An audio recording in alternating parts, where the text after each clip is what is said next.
Some truths remain hidden behind walls of silence, compelling us to peer closer into the shadows. Morning draped itself across Valdosta, Georgia, with a gentle warmth that hinted at a routine day. Yet for Kendrick Johnson, this day would be anything but ordinary. In the quiet of his family's home, he prepared to face another school day at Lowndes High, unaware of how significant these next hours would become.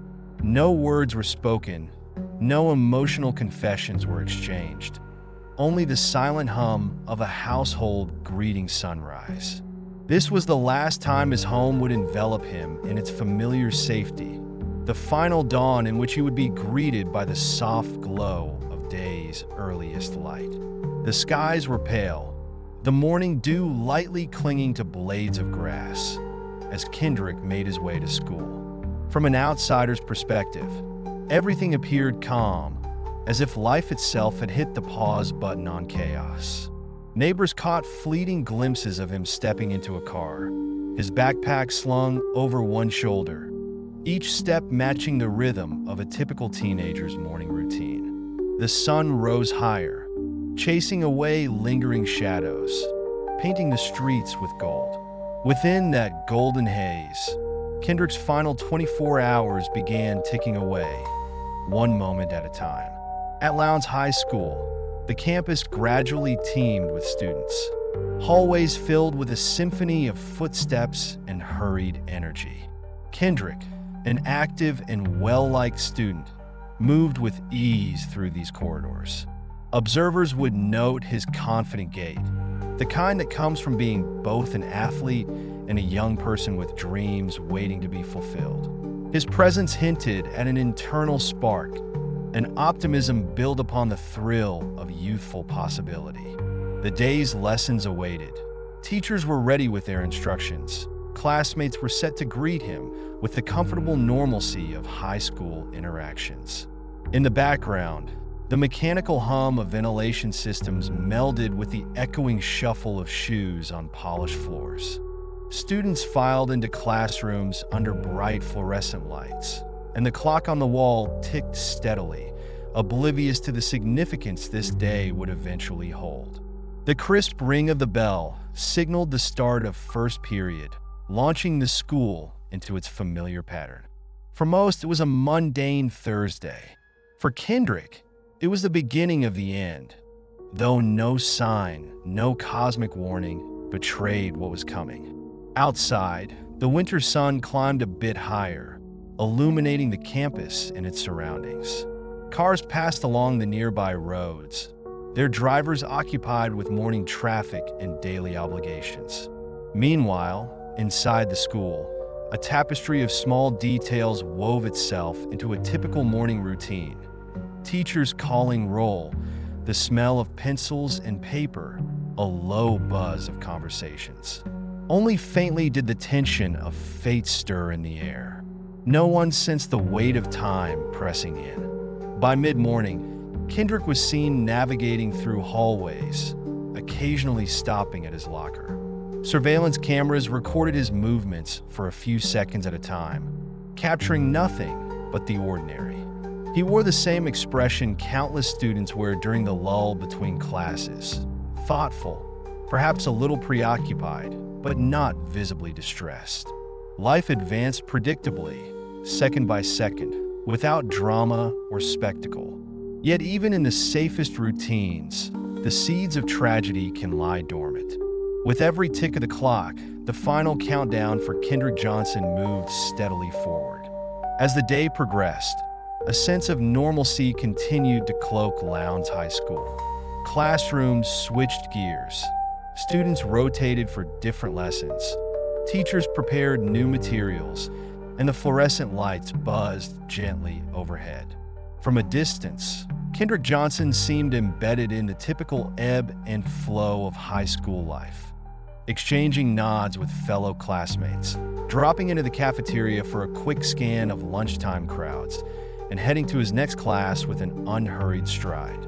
It was an environment brimming with routine, but beneath the surface, Each interaction had a fragile significance, soon to be magnified by unfolding events. In the hustle and bustle of midday, he might have checked his phone, scanned through messages without any hint of worry. The corridors echoed with hurried footsteps, the occasional sound of lockers slamming shut and overhead announcements crackling through the intercom. From a purely observational standpoint, Kendrick's demeanor didn't reveal anxiety or alarm. He was simply one more student among many, navigating the tapestry of a school day. Yet fate has an uncanny way of shifting the winds without warning. While the clock ticked through its midday cycle, subtle threads began to intertwine around Kendrick's final hours. In fleeting glances and casual interactions, there were no obvious signs of danger or conspiracy. But the currents of chance and choice had already set an irreversible course, one that would soon place him at the crossroads of truth and tragedy. Unbeknownst to him, this typical day had begun to veer off into the realm of the extraordinary, planting the seeds of a story that would soon captivate an entire nation. As afternoon light began its slow descent, the corridors at Lowndes High seemed to quiet, yet an undercurrent of expectation lingered in the stillness. Classes were winding down, and the day's routine gave way to extracurricular activities. Observers might have glimpsed Kendrick navigating the hallways with purposeful steps, his attention momentarily caught by a passing friend or a coach's hurried reminder. Still, he showed no outward sign of apprehension. From the outside, his composure appeared unchanged, as though he were simply ticking off the final tasks before heading home. Surveillance cameras later confirmed that Kendrick made his way toward the school's gym area.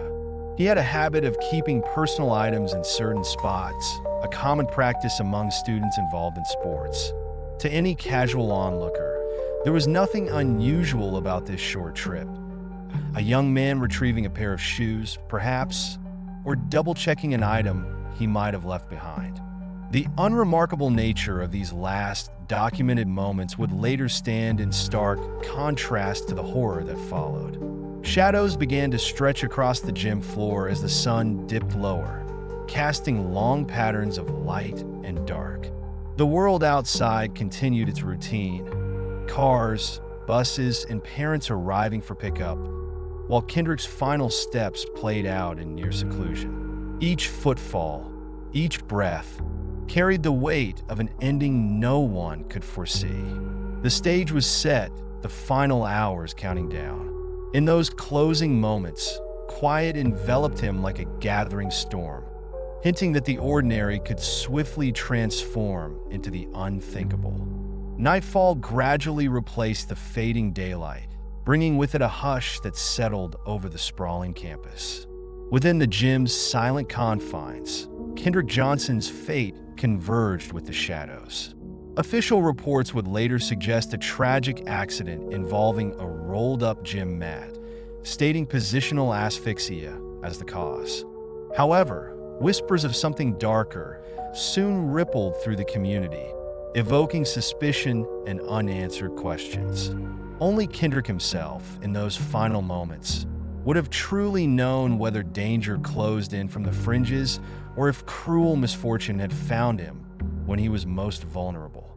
In the stillness of that space, every subtle sound became amplified. The soft hum of the ventilation system, the faint crackle of old fluorescent bulbs overhead. Each echo in the empty corridor resonated with a gravity that only hindsight would reveal. From the perspective of security cameras, frames were missing, timelines appeared disjointed, and the puzzle of Kendrick's ultimate fate grew darker. Some would later insist an unseen hand had orchestrated his demise. Others clung to the official explanation that it was a horrific accident. The gym, once a haven for youthful energy and spirited competitions, now became the final battleground between life and death. The very atmosphere seemed to hold its breath, trapping his fate within its walls. Somewhere, beyond those dim hallways, The last thread of hope slipped away as the clock moved forward. A quiet finality cast itself across the gym floor, turning the place of laughter and camaraderie into an echo chamber of heartbreak. In that heavy silence, Kendrick Johnson's last heartbeat marked the breaking point between fact and speculation, truth and rumor. An irreversible moment that would haunt family, friends, and a nation for years to come. Daybreak came again, but this time it arrived with a grim discovery that shattered the morning calm.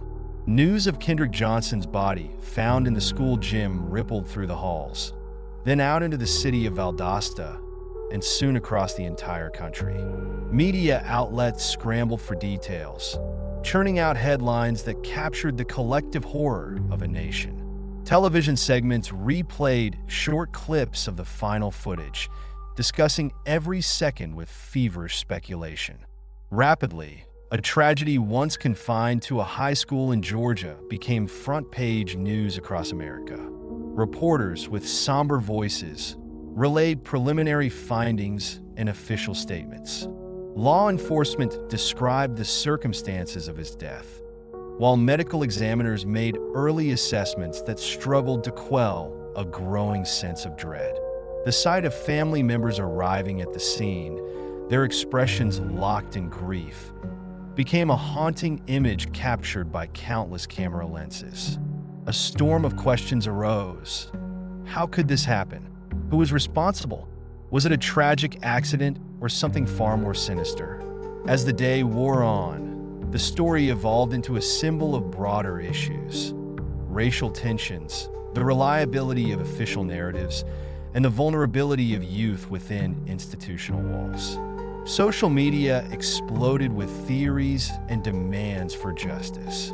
Candlelight vigils illuminated the nights that followed, uniting strangers in shared mourning and outrage. Each new revelation, each shred of evidence, became a puzzle piece that media outlets rushed to analyze. The world, indeed, found itself gripped by Kendrick Johnson's final hours, the shock reverberating far beyond the modest borders of his hometown.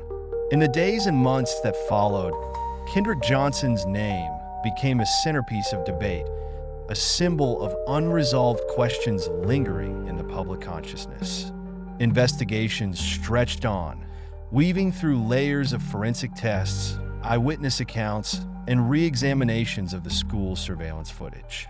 Family and supporters demanded transparency, pointing to gaps and inconsistencies that seemed to raise more questions than answers.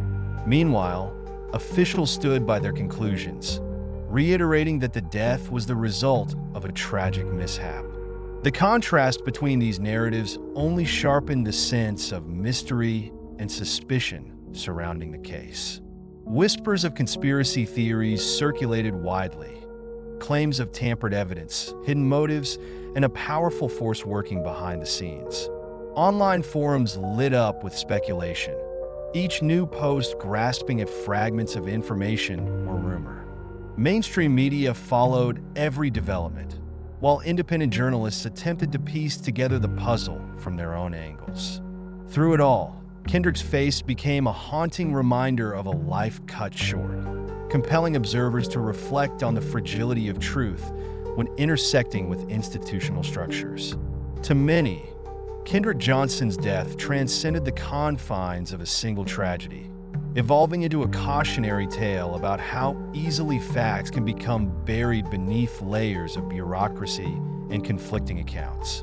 Even as time marched forward, the wound remained fresh for those who loved him, and the shadows of suspicion refused to fade. The world continued to wrestle with the central, unanswerable question: what truly happened in those final moments within the gym's silent walls? As we step away from this story, it leaves us confronting our own uneasy thoughts about fate, justice, and the secrets that still lie hidden, beyond the reach of lights and cameras, deep within the echoing halls of memory. Are we ever truly safe from the shadows? Or do we simply learn to look away when they grow too dark?